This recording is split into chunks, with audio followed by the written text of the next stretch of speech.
staff, or its board of directors.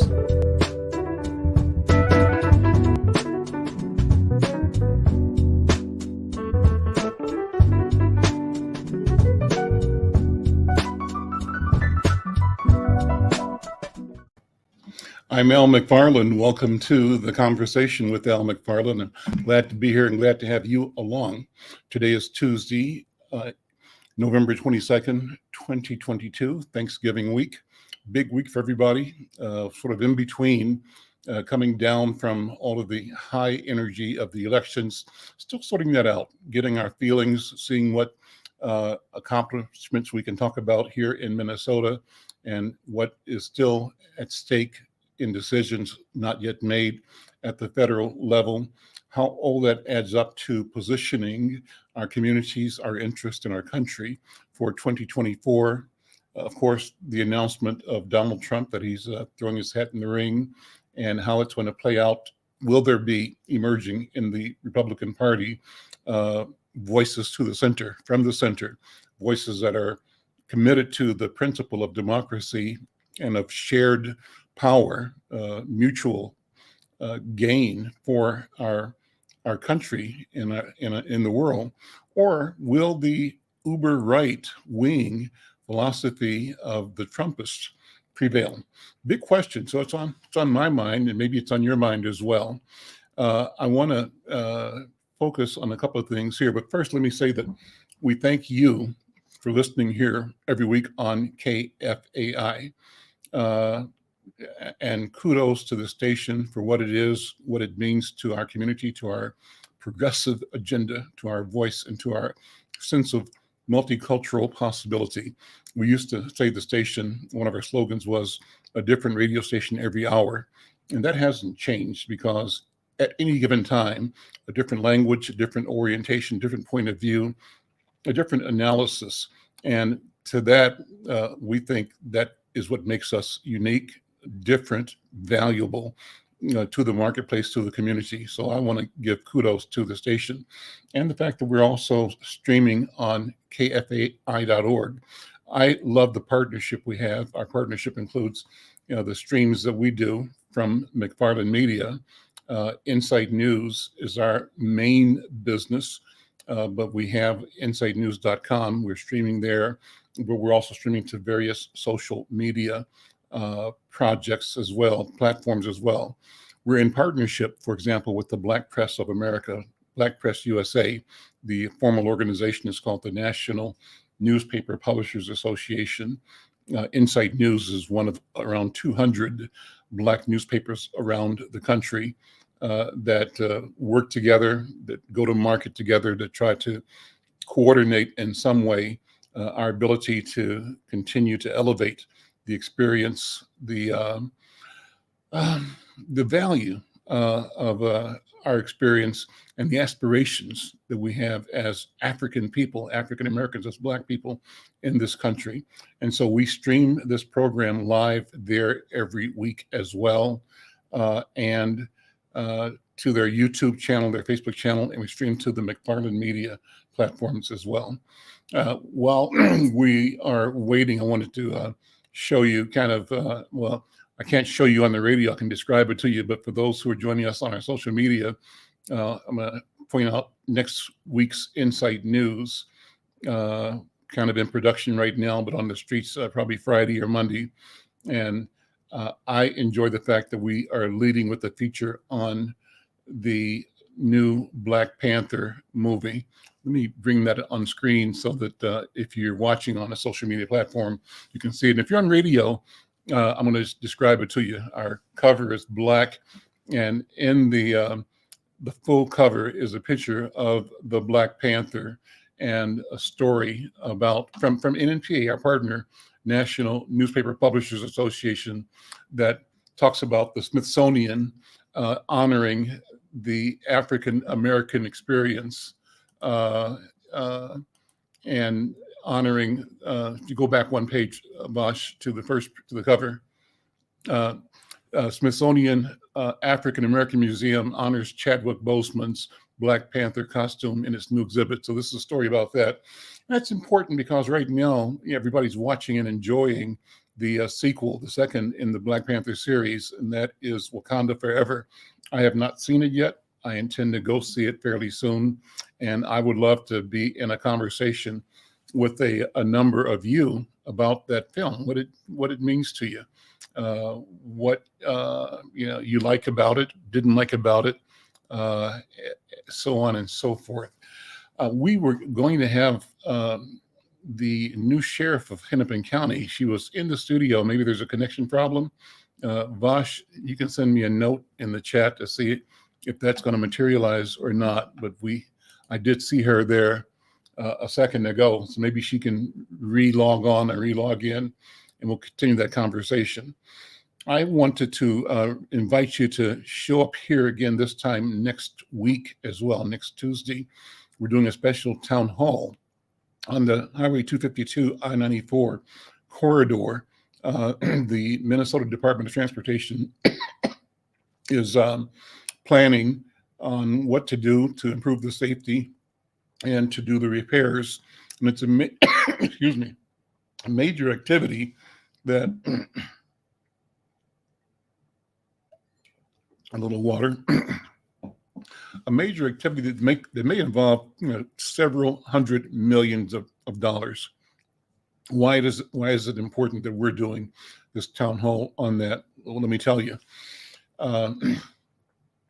Everybody in the Black community is aware that under the notion of urban development, what we experienced as we saw it in the middle of the Black community was urban removal, not urban renewal, but urban removal. And in Twin Cities, like in other cities around the country, established legacy neighborhoods, typically ones that had homes owned by Black people, churches that had businesses and agencies, particularly businesses that were viable, that served the Black community. Those streets and routes and neighborhoods were targeted for urban renewal, wiping out Black wealth, Black ownership, Black equity, wiping out Black businesses. And that happened here in Minnesota as well. Rondo is most famous, the Rondo neighborhood. And the neighborhood itself has not forgotten the experience of being disemboweled by public policy that was the creation of somebody else's desire to get from downtown to downtown quickly and to create I-94 right through the heart of the Black community in St. Paul, the historic Black community, Rondo. Same thing happened in North Minneapolis when they created I-94 from downtown up through Brooklyn Center, Brooklyn Park. And so I remember, for example, when they first started building on I-94, I was here then, and I watched the number of Black businesses that were closed or shut down when that building took place, and that construction took place. And so there's a pattern of routing development, roadways through Black communities at a cost to the Black community, but for the convenience of white people. I often wondered, and maybe somebody in the listening audience can call in and tell me if there's a different take on this, but I wondered why I-94 takes that big curve around 28th Street in South Minneapolis, not I-94, I-35 South, from downtown south to Bloomington in that area. And where it curves to avoid the Honeywell, what was then the Honeywell property is now something else. But that's the power and the arrogance of money when people's interests are so big and powerful that they can not be subject to eminent domain and things like that. The freeway goes around their neighborhood. Well, it's not the case in North Minneapolis, not the case in Rondo neighborhood in St. Paul. Certainly wasn't the case in the place they called Black Wall Street in Oklahoma, and it certainly wasn't the case in places like Chicago and other urban centers. Well, listen, I could go on. I see my guest is here, and I'm glad that she is here today. Major, good afternoon. How are you? Good to see you. Let me bring you in. Major DeWanna Witt is Sheriff-Elect for Hennepin County. Congratulations, first of all. Good to see you. Welcome to the conversation. Thank you. Thank you for having me. And I apologize for being late. It was one meeting to the next and then technological difficulty. So Well, I know that's how it works, and we're okay. We always have a lot to talk about. We've got a great audience here on KFAI. So on behalf of the KFAI listeners and viewers and the people who also connect through our social media platforms, once again, welcome and congratulations. What's top of mind with you right now? What was top of mind when you knew you won? Well, first of all, what did you tell yourself? What did your family and friends tell you when it was clear that you were declared the winner in the race for Hennepin County Sheriff? well, family and friends told me I told you so. And to be honest with you, here we are 2 weeks later, and I'm still not sure if I feel the weight of this victory. Because it's always been busy on the go, making sure that I do what I said I would do, which is be ready day one, which means getting my transition team, making sure that I am doing the best job possible and selecting the right people to do this job and making sure that they're carrying my vision, the county's vision, and making sure that we have a safer and better place to live, work, and enjoy life. How many women sheriffs are there around the country? You may know that, you may not know it. Are there many? I'm sure there are not many. And how many Black women in your position in the country? I don't know, but it's interesting because one of the phone calls I had today, one of the virtual meetings was with Sheriff Danita Hall in Milwaukee County, who is also the first Black female sheriff to be elected there. And so she and I connected today, making sure that we're starting to build up those resources so that, if I have questions to bounce off of her and she has them off of me, we know that we have some of the same visions. But Sure. that was supposed to be a half an hour meeting, and it was an hour and a half. Okay. Okay. So that was interesting, but I don't know the numbers. I do know though I am the first in the state of Minnesota. Okay. Okay. And we talked about this before when you were on as a candidate, but let's go back over your story, how you got to be both in law enforcement and what made you think, DeWanna Witt, that you could be the sheriff, the boss. How did that progress in your life and your story? I didn't see this coming. Hmm. I tell people often that I was that kid who was afraid of law enforcement, that kid who did not trust law enforcement, and those were based off of my own lived experiences growing up, right? Um, so when I used to say it was an accident, as I did this work more and more, and I start to see all the good that I'm doing, and I come to know that this is exactly where God wanted me to be. Hmm. It's being that servant leader in a different capacity for some, but I know I'm exactly where I need to be. And when I say I didn't see myself in this field, literally, me ending up in this position started with a tour of the Hennepin County Jail back in 1999. Okay. I just went there for a tour, and the person who gave that tour talked about how they needed more women, and specifically women of color, to do this work. And What were you doing? What kind of job did you have, and why were you touring? oh, so what I did before this is I worked nonprofit. I was actually working for Reuben Lynn Family Services, working with families who were in the system in regards to the child protection, and then had chemical dependency issues because my original degree is chemical dependency and family therapy. And so Okay. I worked with families that had all of those things going on. And I had a couple of cases that really tugged at me. I went through a lot as a kid, and I never really, let's just say, I never really sought help on how do I cope with traumatic things that I've seen or I was involved with. Mhm. And so, with that being said, there were a couple of cases in a very short time that really tugged at me, and one of them involving where I saw siblings. I picked them up from their mom because she didn't come back home. She was out using, and I went to pick them up in the middle of the night. And these siblings were literally fighting in the back seat of my car as I'm taking them back to foster care. Mhm. And they talked, and they were fighting because they were blaming themselves for their mother going out there and using. And I had forgot about me and my siblings doing that when we were young. I, How old were those kids in your car? I would say the oldest was around 11, Mhm. 9. there was a 4-year-old and then a child who was not even 2 years old. Okay. And so, but the thing is I totally forgot that is something that we used to do. You didn't clean up good enough, or you didn't do what she says, and that's why she does these things. But it was those type of things. And I was talking to a friend of mine who at the time was a juvenile probation officer. And it was she and I on our lunch break. She said she had this friend that worked at the jail. Let's go do a tour because that's what everybody does, right? Go to her when they ain't got nothing to do. Go to her jail. and that's what it was. But like I said, it was an accident. But I think I was exactly where I was supposed to be then, and I'm exactly where I'm supposed to be now. I'm Alan McFarlane. This is The Conversation with Alan McFarlane. My guest is Major Dewanna Witt, soon to be Sheriff Dewanna Witt, Sheriff of Hennepin County, one of few, we don't know how many yet, women, and Black women in particular, in the country operating as a sheriff of a county. And Major Dewanna Witt, thanks again for being here. Congratulations. And so where did you grow up again? What's your personal story? So I was born in Fort Heights, as we know it as Chicago Heights then, but I was pretty much raised in South Minneapolis.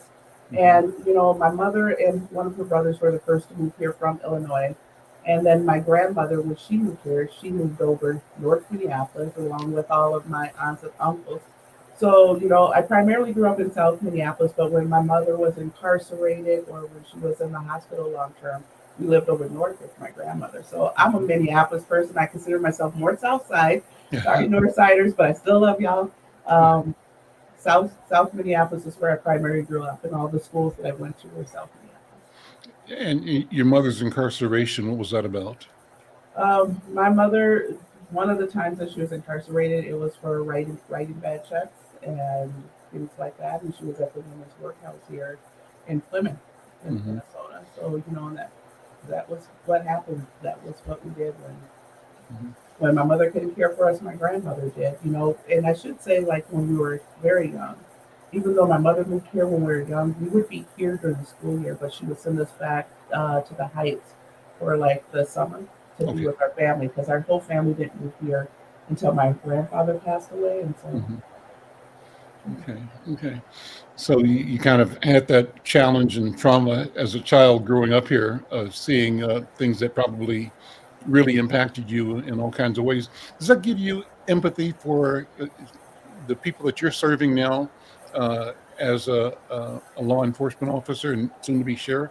Yes, it gives me a lot of empathy. It's interesting because I've come to see myself as an educator, and it's not just an educator when I'm at school teaching, but we always have to be in the realm of teaching. And till this very day, I can tell you I can say to other law enforcement officials, how do you know that person does not have a reason not to like you because of that uniform or that badge, right? It's, you have to have empathy. You have to be willing to talk to people and see what are some of those feelings about? What are those experiences about? Because you might be that one person that changed their mind. When I used to supervise deputies who worked in a setting for a school, which were kids with behavioral and mental health needs, often criminal activity occurred. And, I told them the trick of being in that school was don't be who they think you're going to be. You have them for that small amount of time, but you have no idea what's going on in the rest of their life. Right. And so, as many people, when I tell people my stories, one of the things I used to get very upset with is when somebody would say, if what you say is true. And that used to upset me because I was like minimizing, like, what do you mean? What I'm saying is true. But, when you take a step back, there are people out there that cannot imagine the things that I endured or encountered. That wasn't their upbringing. That was not their experience. So again, going back to, we always have to teach others. We always have to be willing to talk about our similarities and our differences. And when you work on trust and relationships, people can accept differences better than if you just try to forcefully put it. Well, no progress would have been made if I would have said, "What do you mean if what I say is true? Why do you think I'm lying? What is it?" But being defensive wasn't the answer. That was my opportunity to educate people to experiences in lives that they know nothing about, because my experiences are my truth. And empathy is important, and people have to understand that to do this job and to break those barriers, you have to have empathy, you have to have understanding, you have to be able to accept differences. I'm Al McFarlane. This is The Conversation with Al McFarlane. My guest is Major Dewanna Witt, soon to be Sheriff Dewanna Witt, the Sheriff of Hennepin County. Major, what's the shift from being a care provider, a counselor, a teacher, educator, and then becoming a sworn officer? What is that transition? Let me go into what my guessing is, just to inform you sort of the back of my question. Somehow I see sworn officers as people with power and who move with power, who have authorized legal power. The power is represented in, at the worst level, not the worst level, but at one level, the ability to kill you, you know, but also the ability to restrain you, to take you in, to lock you up, and to deliver you to a process. You know, hopefully it's generally because it's along the line of maintaining order and safety, and but it's power, right? And so, how do you make the shift from being like a therapist, counselor, educator, caregiver to a person who is a sworn officer? And I'm assuming that once you were sworn, you strapped on a gun, and part of your attire, your uniform of the day, was being there uh, with all that represents. Is that a good question? No, maybe it's not a good question. No, it's a good question, and I know I feel like I know exactly where you're coming from. And here goes my first two things. I'm always a child of God, and I'm somebody who didn't forget. No, I'm losing your voice a little bit. I don't know if you can get closer to your Oh, microphone. can you hear me better now? Much better. Thank you. My two responses to that would be: one, I'm a child of God, Hmm. and two, I know I will never forget where I came from. Ah. It's interesting because when I would get challenged, with the uniform and the badge or whatever, and when there would be people to challenge me, oh, if you didn't have all of that stuff on your waist, I would say, it's my mouth you need to worry about. you know, but there's a lot of things that go into that uniform, and there's a lot that goes into that objective. But you know what? We try to tell people, we try to do a better job of telling people that we are people too behind that uniform and that badge. As being somebody who knows what it feels like to be fearful of law enforcement, and to also see when law enforcement is not enacted in a good way, Hmm.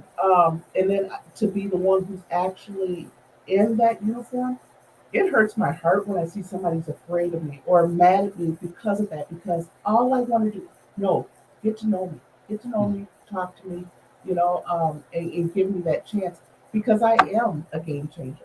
Hmm. I did not forget all of those things, and I think, no, I don't. I know that's what makes me better, Al. That's what actually makes me better at doing this job. It's not something you can't learn everything in a classroom or in a book. Right. It's those lived experience that makes the person that's doing this job. Why do you want to do this job? That was one of the biggest questions about me running this. Hmm. With all of this stuff going on, why would you want to do this? Well, the one thing I do know is we need people that actually care, especially when we're talking about leadership role. It can't be about power. It can't be a power trip. Are you doing it for the right reasons? And I, Hmm. for one, believe that there are people who are still wanting to do this job for the right reasons. Yeah, we got to do a better job for those that taint this profession for us. But again, going back to, I didn't forget where I came from. I would love nothing more than to be rid of the ones who tainted it for me as a child, or even some of the things I've seen as in adulthood. We got to do a better job of not becoming defensive when we hear about bad acts and people in this profession. Yeah, being better about calling it out. But you know what? Um, Things don't happen as fast as people would like them to Hmm. happen. We do know that. But that's where I know I need to make sure I build on the trust and the relationship, so people know, like, okay, yeah, she's going to really give this a good look and find out. And she may not be able to give me an answer, but I trust her that she's going to do the right thing. It's about me and my character, right? And then the people, the men and women that do this job, that are trying to do the same thing. Yeah, we know it has to be better, but you know what? I didn't get into this for power. I got Mhm. into it because I want to show people who I wanted to see growing up and seeing the things I did. I do think I can do better. I know I can do better, but I know I won't be doing it by myself. This is going to be about the community. It's going to be about peers. It's like that Sheriff Hall, who's the first, again, first female Black sheriff. She sought me out. She's like, we got to start talking, right? And Mm. building those relationships, because we know that we're going to have a lot of similarities and see things in different ways. So to make sure that we have that resource for when things get tough, like I need to bounce some things off of you, Miss Sheriff Hall, and vice versa. So yeah. So let me ask you, as you uh, prepare to take control, let's give our listeners a view of the scope of the duty of the sheriff. What does the sheriff's department do versus the Minneapolis Police Department versus the Highway Patrol? What's the relationship between those entities? How do you work with local police departments? You know, Brooklyn Center, Robbinsdale, all those units within the county, but you are the county, Right. right? What's Yeah. so what's the difference and what are the responsibilities? So the first thing I would say is, like, you refer to the sheriff's department as sheriff's department.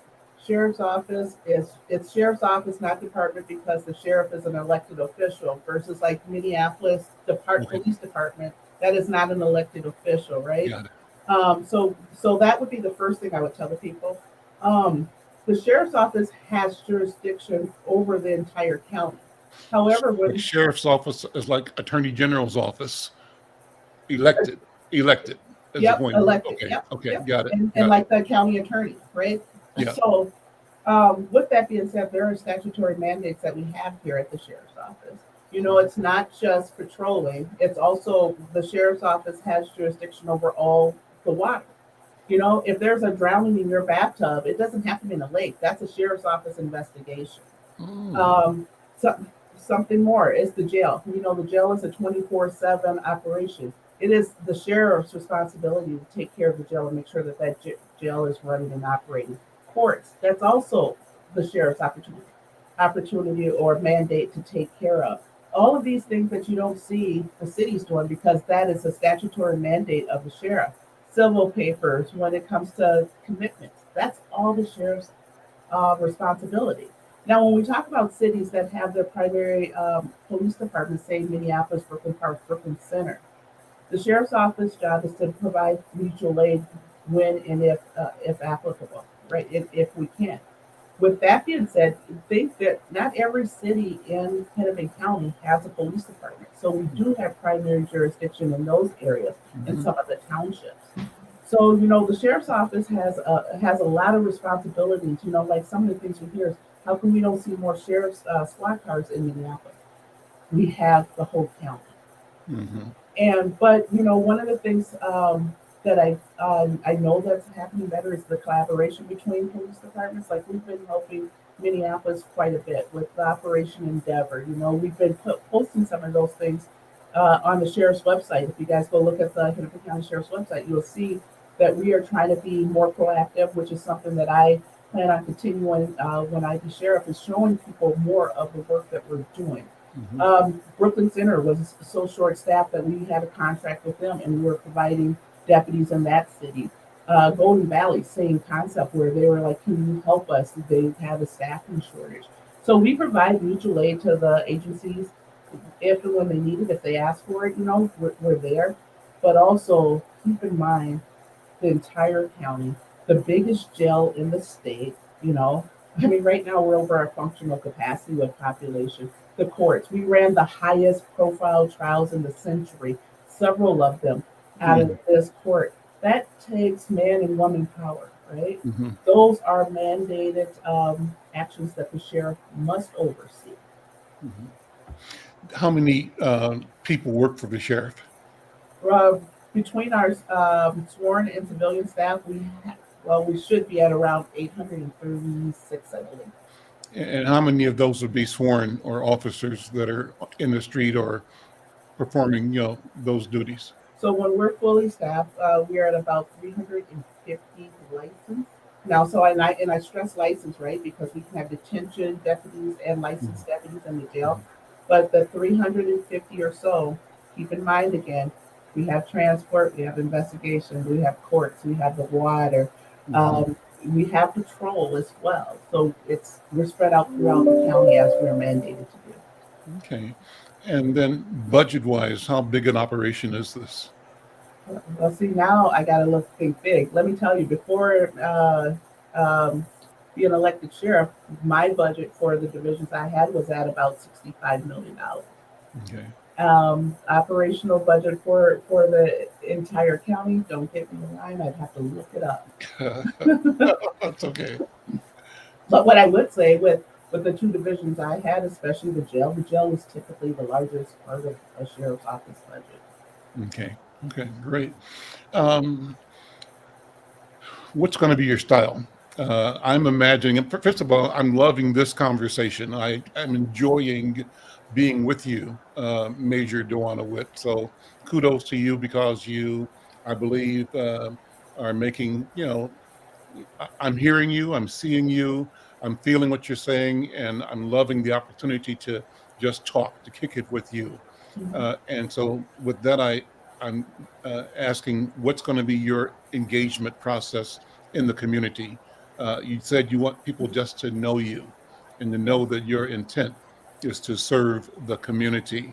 I hear you. I interpret what you're saying is that you don't see yourself as a commando descending on the community, demanding whatever, but you see yourself as an enabler, directing, guiding, supporting, inspiring, but also protecting, whatever that involves. You're not doing anything that you are mandated to do, but you're approaching the entire field broadly aware of how everything is connected and how important all of the elements are. So that's kind of what I'm taking away from this conversation. Am I on track right now? You are on track, and those are, because that's everything, right? I think it's not if things get bad, it's when things get bad. We know that there will be something else that happens, and that's why we have to focus on building those relationships ahead of time. With that being said, support, right? Support from the community and all that. I know I have to be accessible so that they know me and know why I make the decisions I make. With that being said, the other thing I think it was one of the last points you made when we're talking about accountability. Make no mistake, the community is also saying that they want accountability, they want to be safe. I am a big advocate for preventative programs. I mean, you think about the election, that's all we heard about, right? It's either reform or it's an accountability. I don't understand why on earth we're not seeing both. Because we know that the reform, there's going to be plans to implement those. And you're not going to see the results of that for time after. But right now, we need something right now to curb this violence that we're seeing too, right? So we need accountability. So with that being said, when I'm hearing from the community, and I'll say specifically in Minneapolis right now, you know what? Yep, you got to hold people accountable. But you know what? At the same time, I do agree, like these reforms. You think about my time as the major over the jail, the things that I've encouraged and brought into there with expanding like our HOPE program, the helping others by providing education, right? Because the number of people we have with the lack of educational means in there. We had our first resource fair this past summer, which involved employment, housing, and things like that. People were like, oh, it's too big, it can't be done. We got it done, and we're going to keep doing that kind of stuff. I have people's attention, and again, the largest jail in the state, right? Why are we not pouring resources in there? And it's just interesting because, as I ran this election, as I went through this thing, I had people saying, "Oh, she wants to put all this money into the jail."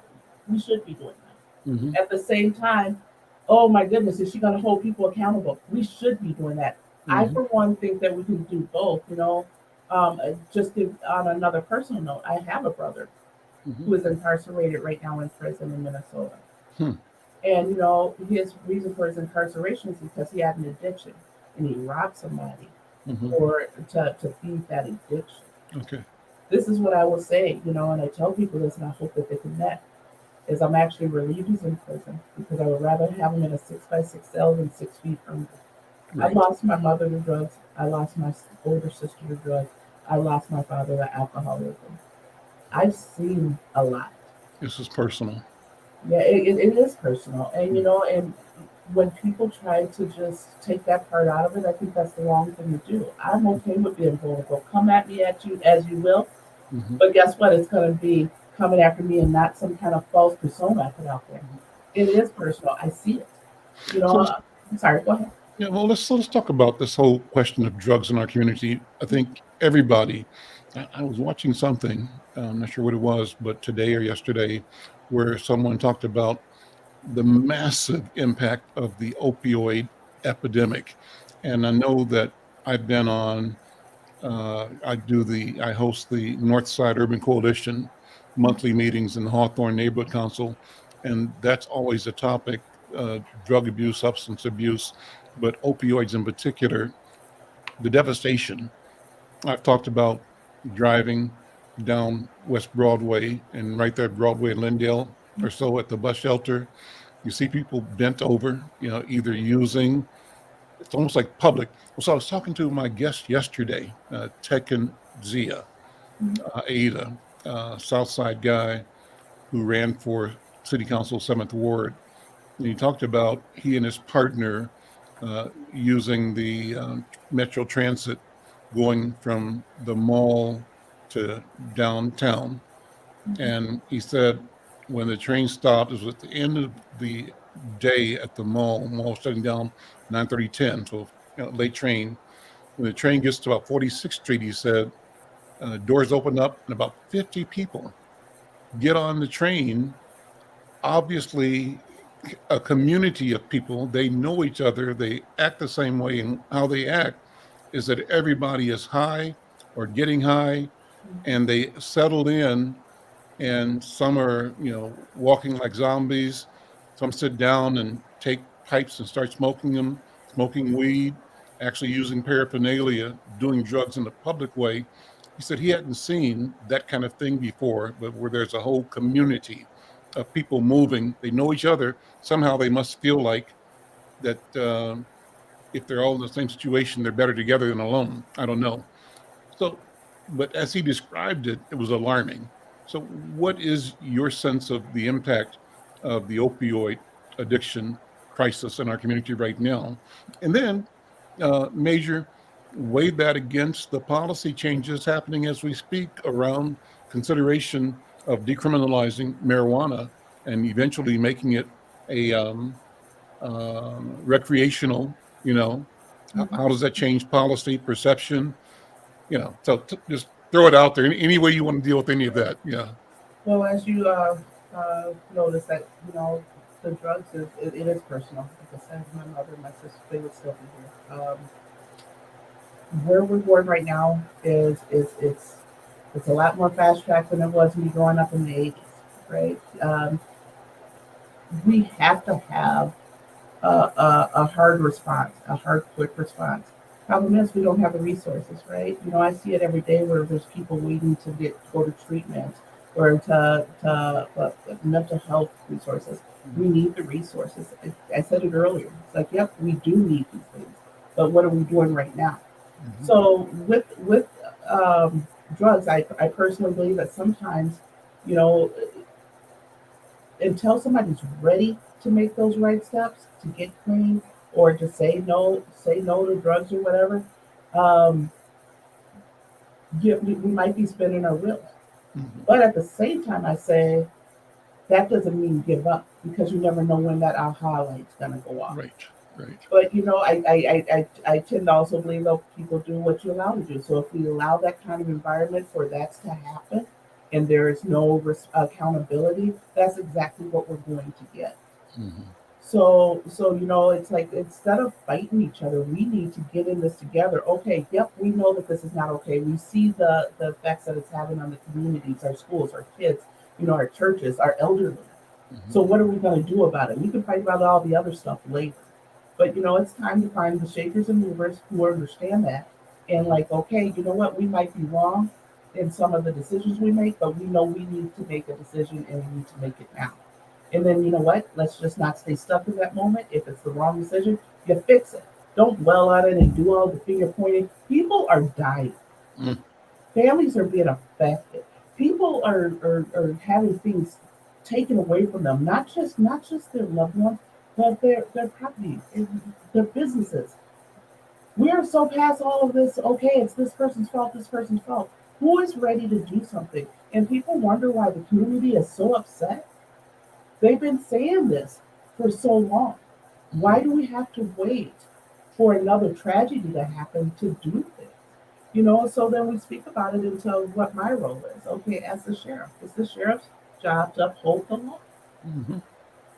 That's the bottom line. Whatever the law says is what I will have to do. Mhm. And so with that being said, as we know marijuana, that is the hot topic and things Mhm. like that. I think when we look at it as just what about marijuana? What are we going to do about it? That's not just what we need to look at. We need to look at everything that comes with it. Okay. You know, um, a personal note. I think I've seen in my field, I've seen more tragedy with alcohol than marijuana. I Mhm. will say that.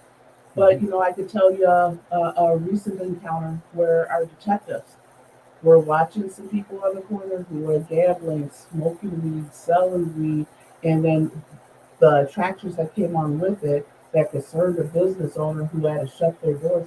But it was all about the weed. There were no other serious drugs. It was what came with it. Mm. Mm. So I think we need to think about those. Every decision that we make has a consequence. But you know what? If we can be honest with ourselves and talk about what is the good and what is the bad that can come with it, and be prepared for that instead of staying stuck and going like this, Hmm. we'll probably be able to react sooner. We're never going to get it right. Nobody's perfect. No Yeah. profession is perfect. But let's make sure we're making the right decisions with the right intentions. And then, hey, you got a plan B. Mhm. If there's somebody who's always right, I needed them when the Powerball was at 1 million or billion. Mhm. I needed them then, Mhm. but we're not going to get it right all the time. Mhm. But let's not stay stuck for months and years because again, our babies are dying. You know, my grandmother, who's still a resident of the North Minneapolis, and this is interesting now because this goes back to the gun violence. Her townhome has been shot into 3 times now. The most recent time was a couple months ago. Mhm. It happened on a Friday night, and she called, or she didn't call. My aunt called me, and it's like, okay, I'm like, everybody okay? I talked her through it, but my aunt says she was taking my grandmother to her house and to confirm, and I was like, okay. So that happened on a Friday night. On Sunday, I was talking to my aunt, and we were talking about everything that happened, only to come to find out that they never called the police from the Mhm. north, right? Mhm. And so I was like, what do you mean? And so it's interesting because that night, I said, I called the film chief Amelia and I said, hey, I'm going to be going over there. Is there some one way you can have a squad? Nobody ever called. This happened Friday night. There was a squad that met me over in North Minneapolis. But here goes what just amazed me. Those bullets didn't just go through my grandmother's townhome. They went through 7 townhomes. The Wow. one on the corner, also an elderly woman, age 80, I want to say she's 83, one of my grandmother's friends, went through her couch. Hmm. This Hmm. happened Friday night. It wasn't until I went there Monday that the police were called.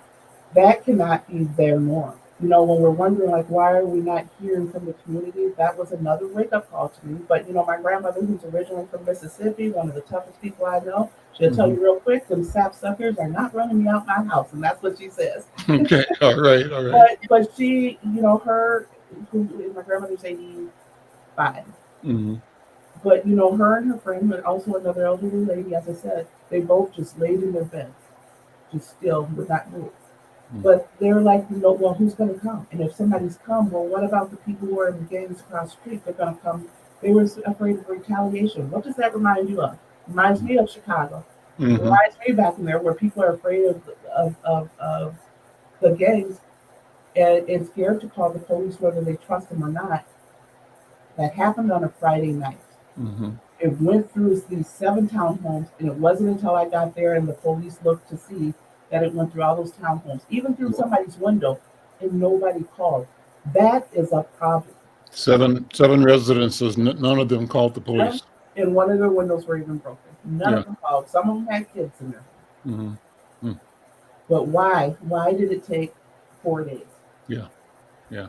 And that again was another moment. Like, okay, we got to build the trust. We got to let people know that, again, yes, you can trust law enforcement, and yes, we are going to hold the people accountable. Because one of the reasons, again, they didn't call, is they were worried about retaliation. Mm-hmm. Mm-hmm. If people aren't held accountable, people are worried about retaliation. Why should I tell and put myself in danger if nobody's going to come and help me? So somehow we have to change the culture, right? So that the people in the community feel comfortable and confident and willing to and ready to ensure that they are engaging those that they have elected or appointed or hired to protect and to serve them. And so there has to be a strategy, a process that rebuilds that sense of trust, that eliminates the sense that the law enforcement is the adversary, because it's not. It's ours, right? And it should be our neighbors and our friends in our community. Listen, I want to thank you so much for being here, Major Dewanna Witt, Sheriff-Elect Dewanna Witt. Once again, congratulations for your election. I want to invite you to come back as often as you wish, and any way that the newspaper or the station can support your mission to keep our communities healthy, thriving, and protected. I'm sure that we are all willing to do that. So thank you so much. Thank you. I appreciate being here.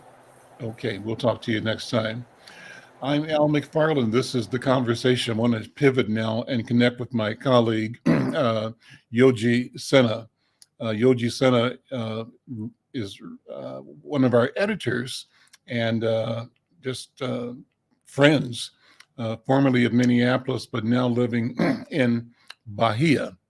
And love to get updates from him on what's happening in Bahia, in South America. And the question is always a question of culture. The things we talk about here in Minnesota are being talked about in Brazil and in Colombia and in Africa, in Europe.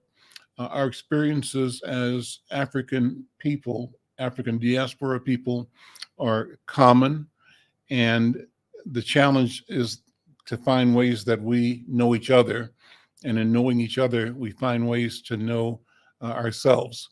And I don't know if Yogi's on board here or not, but one of the ways we're doing this, I call it innovation, if we can bring it up, is Insight News is producing a special section on it's not every week yet, but it will be in time.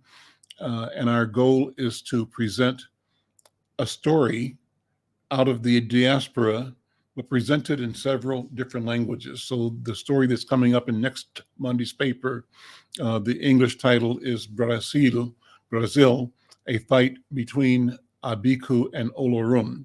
It's a story written by our colleague and friend who is in Barlovento, Venezuela. Dr. Jesus Chucho Garcia was a former diplomat, an educator, has worked as a diplomat in the United States and in several West African countries on behalf of Venezuela, is a cultural worker, organizer, educator, and has been writing several articles, short articles that allow us to focus in on one idea, one thought, one theme, and to present that in several languages. So for those who can see it, I've got the double truck, the double spread of the upcoming Monday's paper on the screen, but I'll describe it to those who are listening.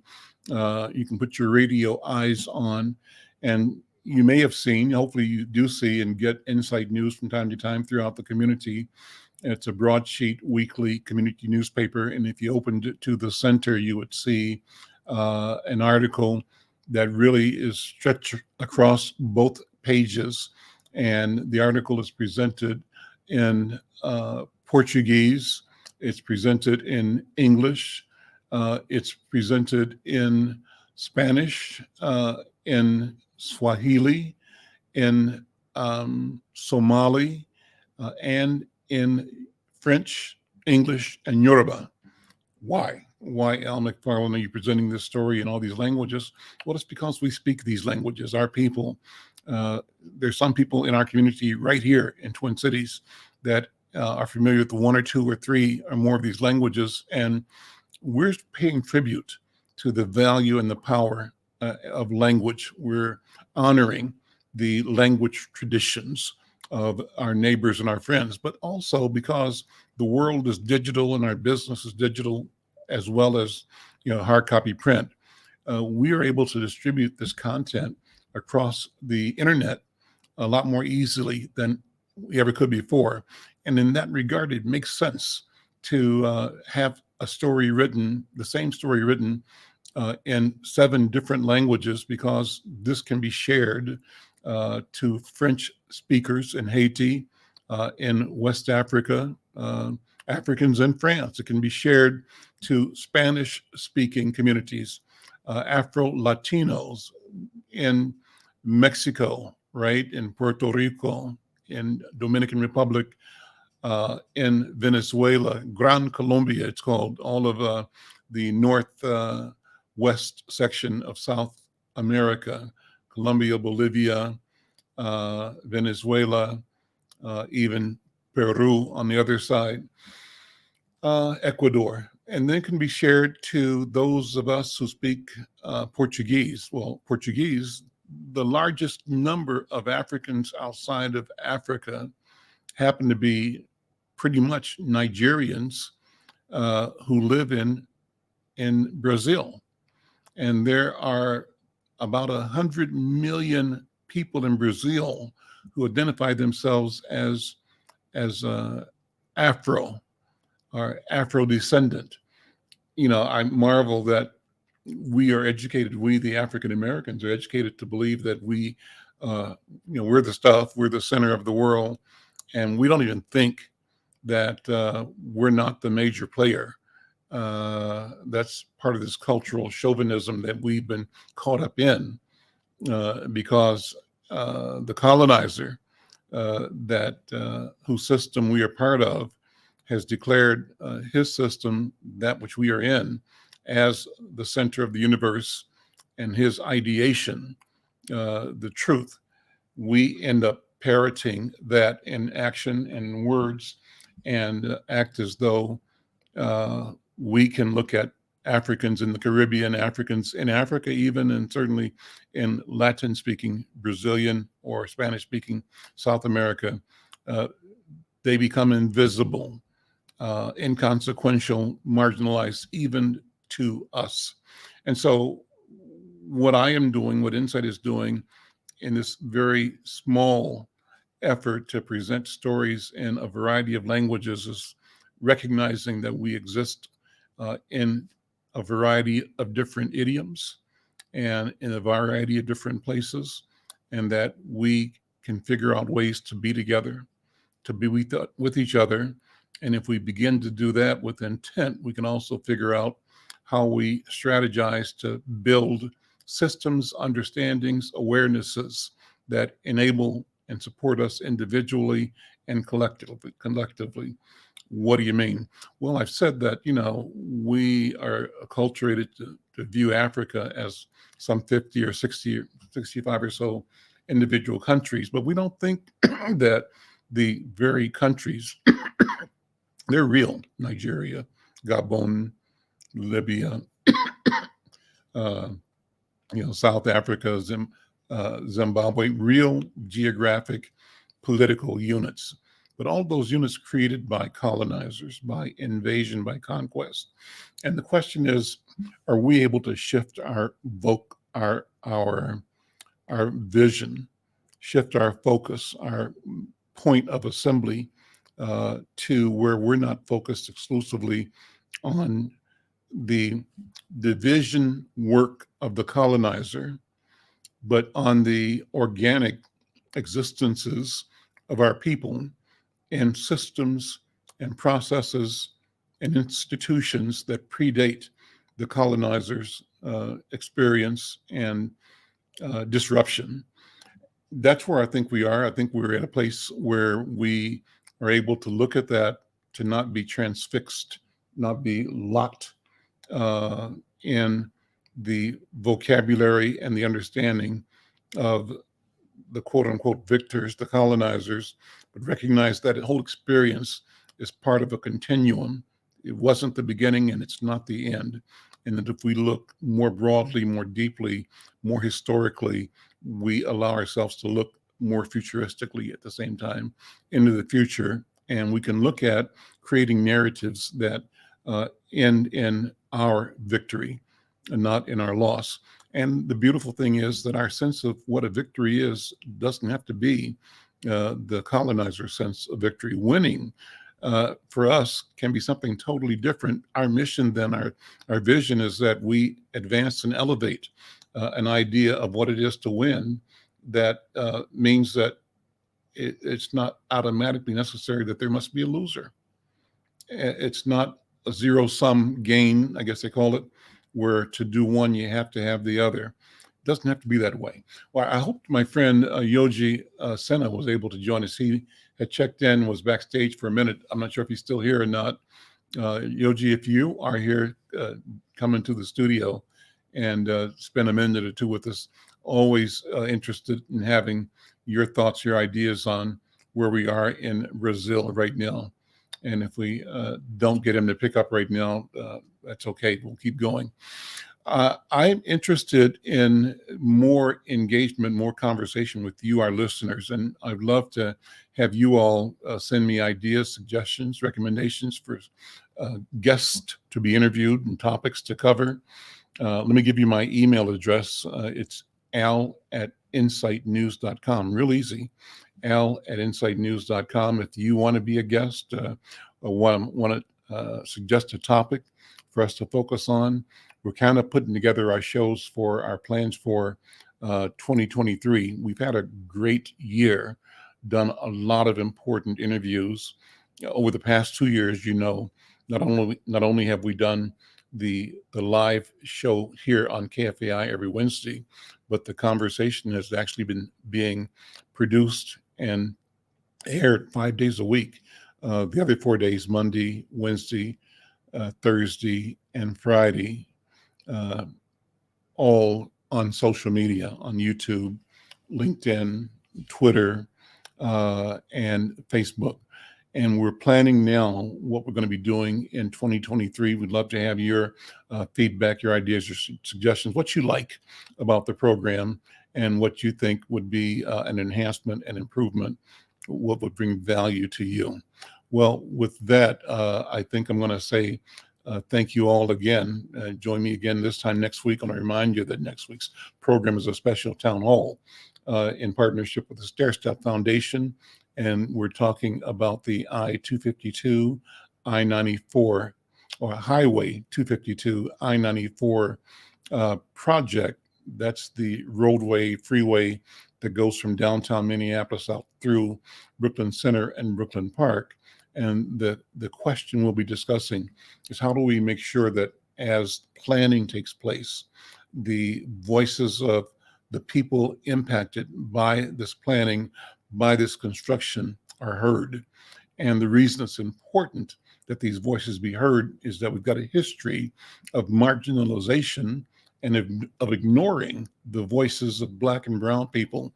And to its credit, this state, under the leadership of Governor Tim Walz and Lieutenant Governor Peggy Flanagan, and their leaders over at the Department of Transportation, are being very intentional in reaching out to ensure that on this project in particular, the Black people who live in North Minneapolis and Brooklyn Center and Brooklyn Park, the African people who live in North Minneapolis, Brooklyn Center, Brooklyn Park, and other community members are reached, are touched, are invited to speak, and they share their vision, to give voice to their aspirations, and to make sure that there's equity and health at the bottom of decisions that affect the community long term. Well, we're out of time. It goes so quickly. I'm Al McFarlane. This is The Conversation with Al McFarlane. We'll see you next time. Take care.